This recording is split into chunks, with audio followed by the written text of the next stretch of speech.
Okay, you should still be able to see that.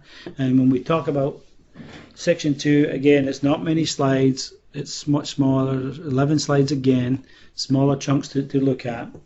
When we talk about types of strategies, because there's all sorts of different strategies, and as soon as you say you look at strategy from a QCDD basis, every one of those 4 key areas will look at strategies, different strategies for different things that may not make sense to me in purchasing, but it's not important if it makes sense to me in purchasing. It's important to make sense to them who are trying to develop the strategy. Okay, all right. So when we do this, it's important that we recognize there's some things we can do, and we'll be the lead on that, and there's going to be things that we're going to support on, because in a company, again, I can't stay in a silo. I can't just be inside my glass tower called purchasing. Is if the operations people, the manufacturing people on the floor, or the people who are delivering the consulting services for you, if their goal is to reduce costs, they're going to come to you in purchasing and say, how can you help me reduce my costs? So then you would take a supportive role on their objective. So in a lot of cases, just because we have different objectives from operations or engineering, in many cases we have to support theirs and they will support yours. And that's just the way it is. You cannot work in a vacuum. And that's why cross-functional teams are very important to build relationships. Okay.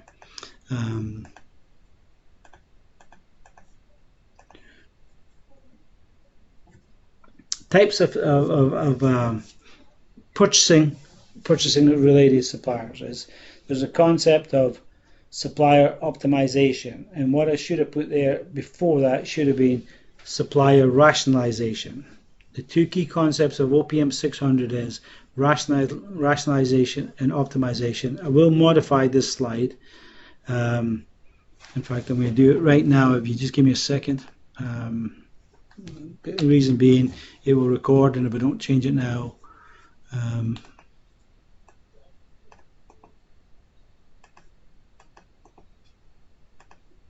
oh shit, no, just bear with me here. Oh, best way to do this.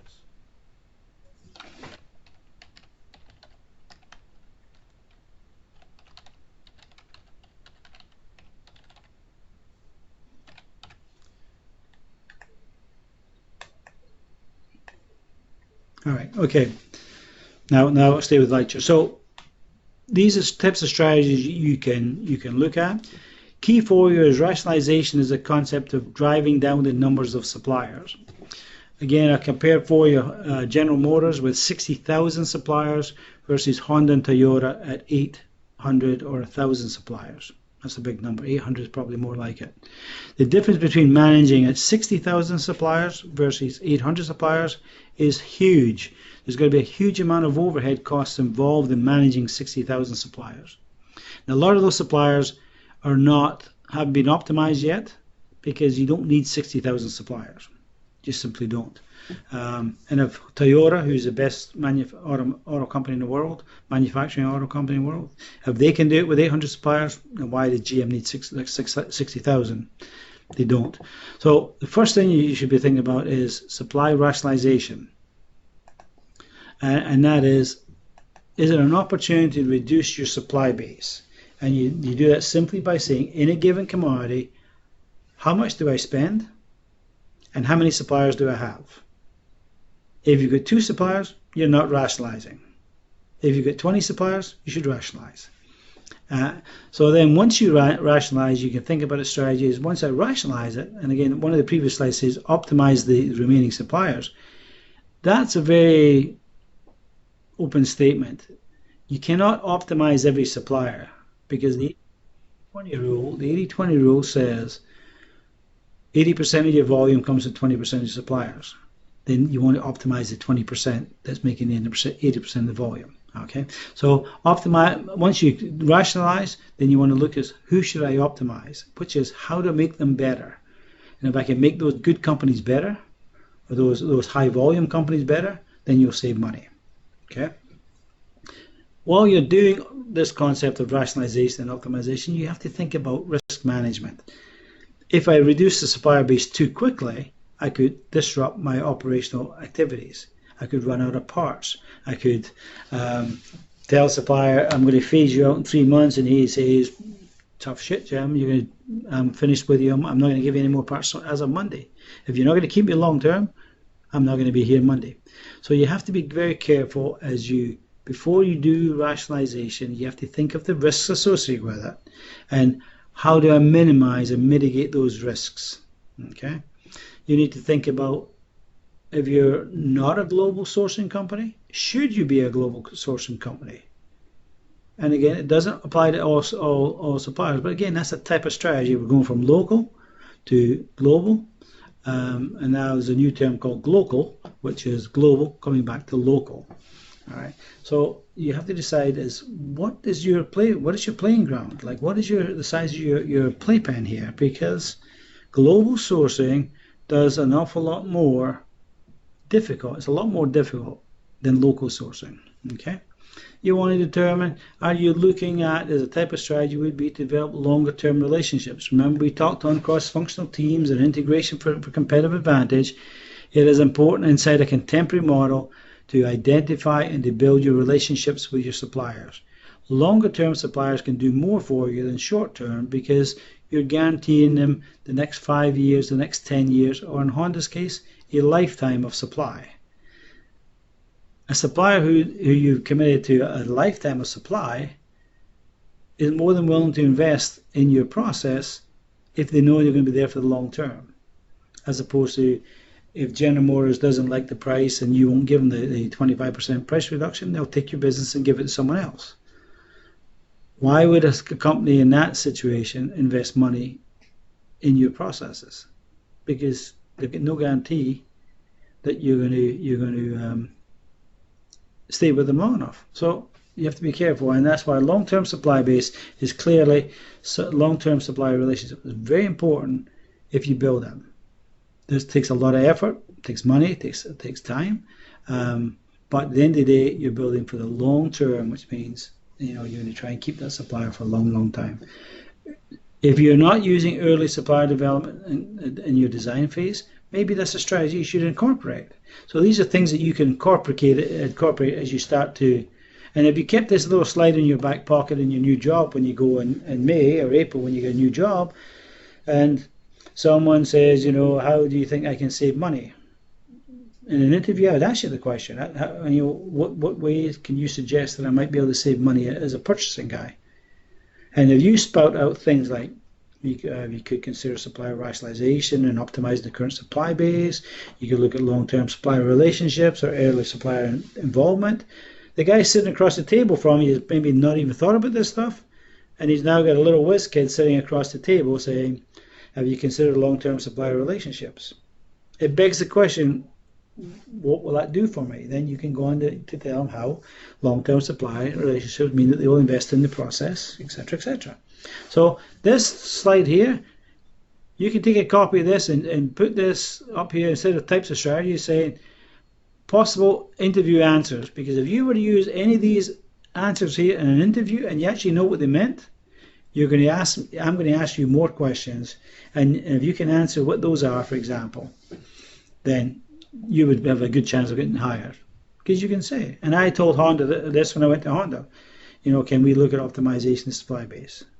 I know you got early supply development, but how effective is that, right? So again, this stuff here is strategies that you can introduce to purchasing to challenge any one of your corporate goals. The trouble is, does the company agree with these things? Because if they don't agree, it's very difficult to optimize if they're not willing to give you time and money to do it. Okay, but here, for example, is types of strategies. All right. This here is what we're talking, and it's a slide that shows up, I think, like maybe slide 60, and I think it should be slide 2, because it talks about the evolving strategies and what this chart does for you. And again, I want you to look at this from the left to the right. This is basic, it gets better, it gets better, it gets better. The volume gets better, but look at the different things that you can do. So by understanding what your supplier is doing today, or what you do as a company today, you can easily look and say, here are some of the things we can do to make this better. Here's some of the things that we can do to make this better. Here's some of the things we can do there. So essentially, again, another cheat sheet for you is if you put this in your pocket, in your toolbox, you can look and see what does a good company do. A good company does this, plus this, plus this, plus this. All right? But if your company you join does this, nothing wrong with that. That just tells you you've got lots of opportunity to change. Okay? And what this little cheat sheet will give you is some ideas how you might change. Right? And again, you know what a cross-functional team is. You know what supply optimization will be, or you will after this course. You will know different things, so you can start to say now international sourcing and global sourcing, they're pretty well the same. But it's definitely things you can do. All right. So what I want you to do in this case is, again, not memorize this. Please do not I won't ask you to regurgitate this, but this is a good thing for you to say. This is a progressive science. We can get better and better and better. And when you do that, depending where you go, and you may join a company here, you may join a company that's here, then you just look to the right to say this is things that you can do. All right. So I have a survey that I do when I visit a supplier. It has something very similar to this, but for every department: purchasing, engineering, sales and marketing, manufacturing, general management. And I've got a 1 rating is a poor rating, and a 5 is world class. And each step of the way has got different functions in it. So that's what I use this for in my real life. And I'll show you that one week. Just so, in fact, as you start your industry project, we'll use the same format. Okay, this is a good tool to be able to see what type of stuff can we do. This pretty well puts it all in a nutshell. In one slide it says, here is a basic supplier, here is a very good supplier. And most likely this guy's got lots of this stuff in it. You'll look at ERAs, we'll talk about ERAs, which is electronic reverse auctions. I'm not a fan of them. I don't like them. I don't like what it does. Electronic reduction plan, it's a bad news to the story because people lose business that way. But it's an option that people have. We'll talk about that. But this is something you can not memorize, but put it in your toolbox. Here's how you might move from company to company. And it's called strategies because it's just not a plug and play. You just can't say, I'll do this tomorrow. You got to think how to do it. How are you going to do this supply-based optimization? What does it mean? Can I do 10% supplier this year and 10% next year? But you can't do 100%. It's impossible. It's just you don't have the physical manpower to do it. All right. Okay. So when you look at basic beginnings, you're looking at supplier management characterizations, and these really are just duplicates of this. All right.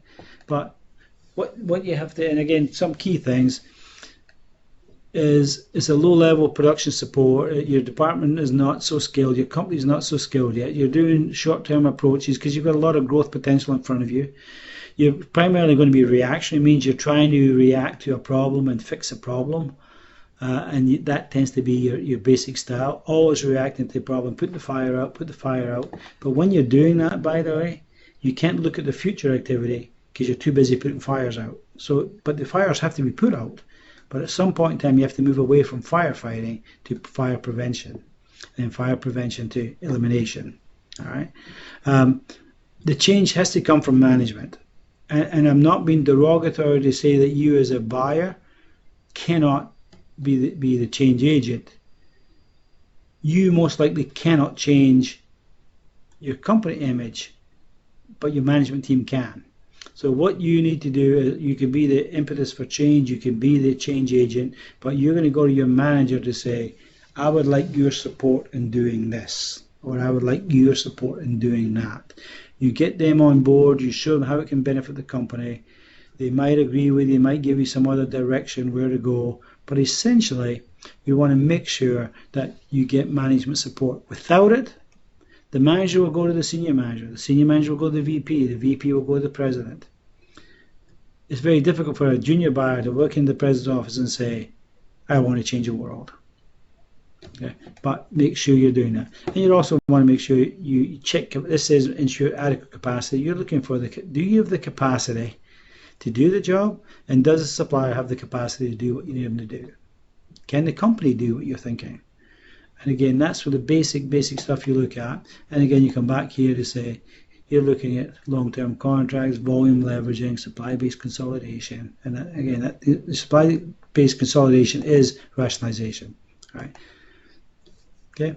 You need to ask yourself questions like, do you have adversarial supplier relationships, or do you have a contemporary model whereby you have a good relationship with suppliers? Because even though your top supplier may be the one you should rationalize or you should optimize, if he is adversarial, I mean, he wants to fight with you all the time, he's not giving you any ground, he won't support what you're doing, you almost don't need to do it, because you should support and strengthen other suppliers so you can eliminate him. This word adversarial means fighting. It is a constant battle, and after a while you need to eliminate suppliers who you fight with. It is not a good way to do business. But you need to be aware who are your suppliers, and when you look at the top 20 suppliers who you're going to optimize, rationalize and optimize, you're looking for the good suppliers who are willing, able to change and support. Adversarial suppliers don't. Okay? You've got limited resources for improvement. You do as a company, so therefore you have to pick where do you want to go.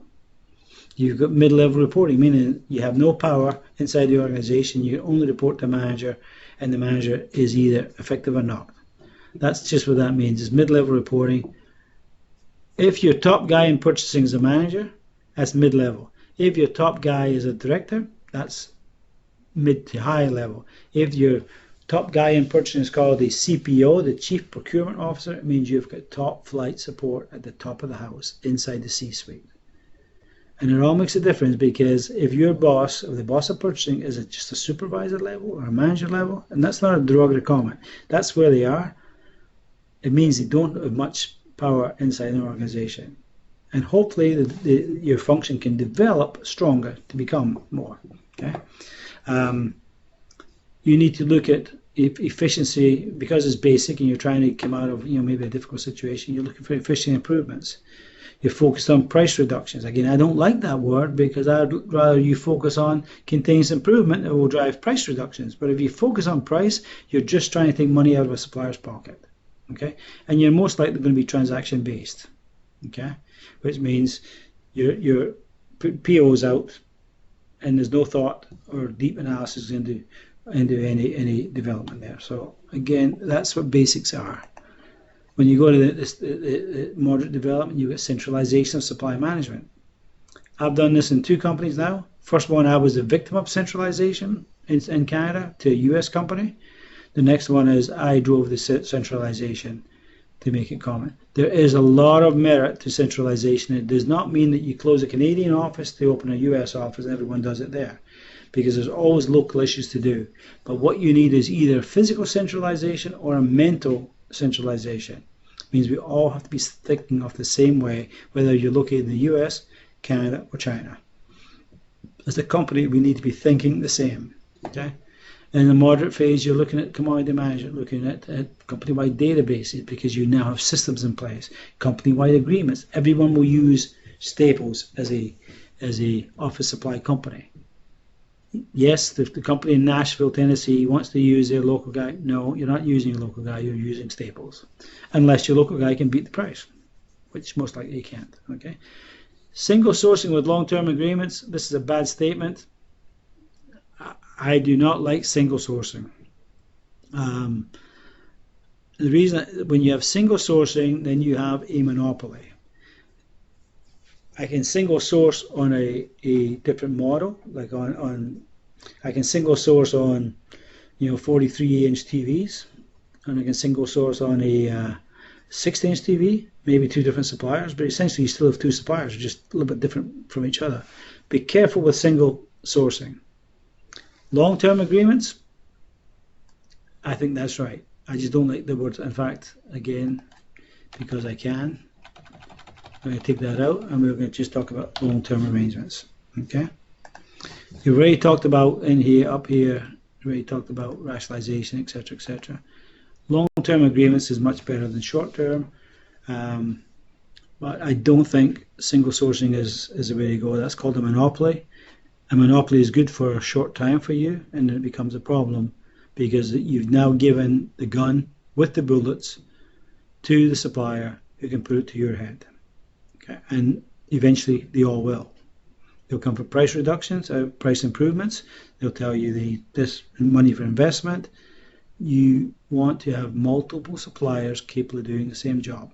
You don't need 10, but you don't want one. Okay, and that's why I've taken that out. Yeah. In the moderate side, you have limited cross-functional integration. As you get better, you have more of it, and the best companies have full integration. Okay, you need to start to develop your recognition of supplier relationships. Strategic suppliers means not all of your 100 suppliers or not all of your 1,000 suppliers are strategic. 10, 20, 30 of them are. A small percentage are. That's what's important. You want to focus on them because they are strategic. They will make the changes for your company you need to have to happen. Okay, so these are things that you can do through these slides. I want you to think about strategies. Back up here to this way.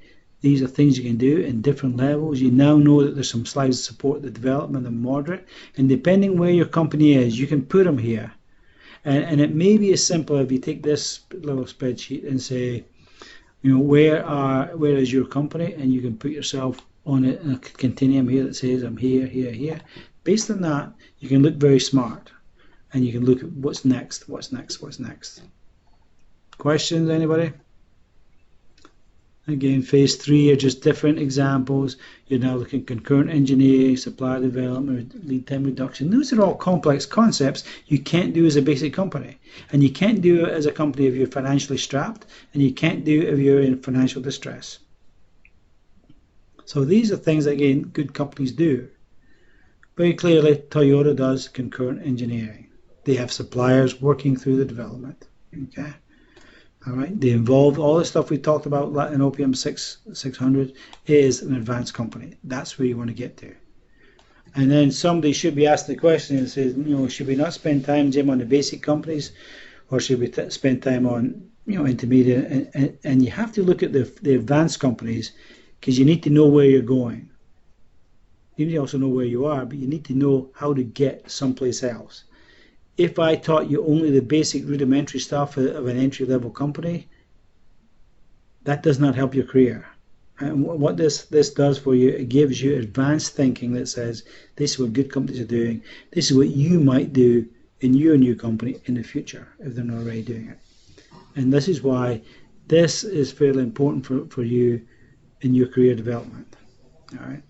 Again, you're looking at contributions. These are all kind of fuzzy stuff, not really fuzzy, but functional integration. We talked about that. You're building competitive advantages.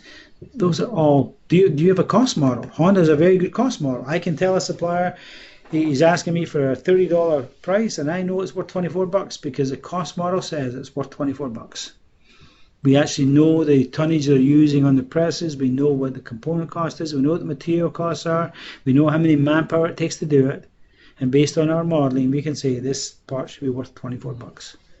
Now tell me, Mr. Supplier, why you want me to pay $30, and most likely they're not as efficient as you think, they think they are, and you can show them otherwise. So this is an advanced model. Only good companies have this total cost management here. Okay. When you get to full integration, you've got a whole bunch of different things happening. You've got a lot of automatic, continuous improvement and development. They're always involved in your their early design. They're fighting to get in your door. They're fighting to help you, you get better.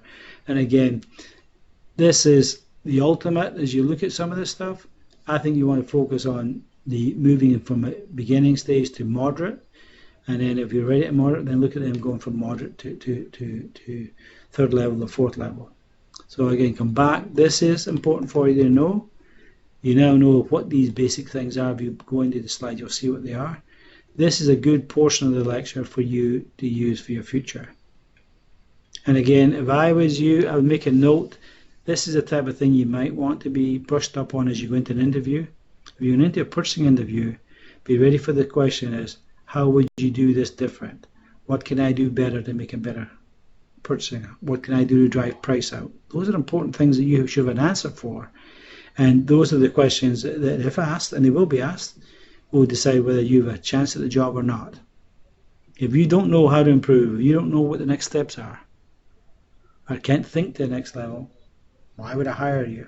And keep in mind that when I hire people, and I'm a practitioner, I hire and fire people, but when I hire people, I'm hiring you for 2 levels above where you are, where you're going. So you're coming into a basic purchasing job, I'm looking at you as a potential manager. When I interview you, is this person a potential manager for me? I don't want to hire someone who can do today's job today and do today's job tomorrow. I want someone who can do the job today, but tomorrow the capability of being a supervisor or manager or further. And not all can do that, but you try to look for that. Do you see the future for this person? And if you don't see the future, please don't hire them. Or if they don't see it in you, they won't hire you either. So use this for your interviewing skills and use it for your development. All right. Full integration. You can look at some of that stuff. What's important here to realize is that these are things that you can do.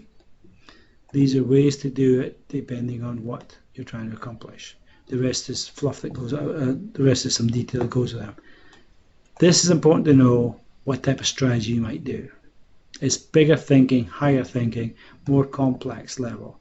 That's how we decide types of strategies and how to do with different strategies. Okay, I've made a change, so let me save this. All right, questions on this section? There should be oodles of questions because your mind's got to be spinning a little bit. But any questions? All right. Okay. Again, bear with me. I'm going to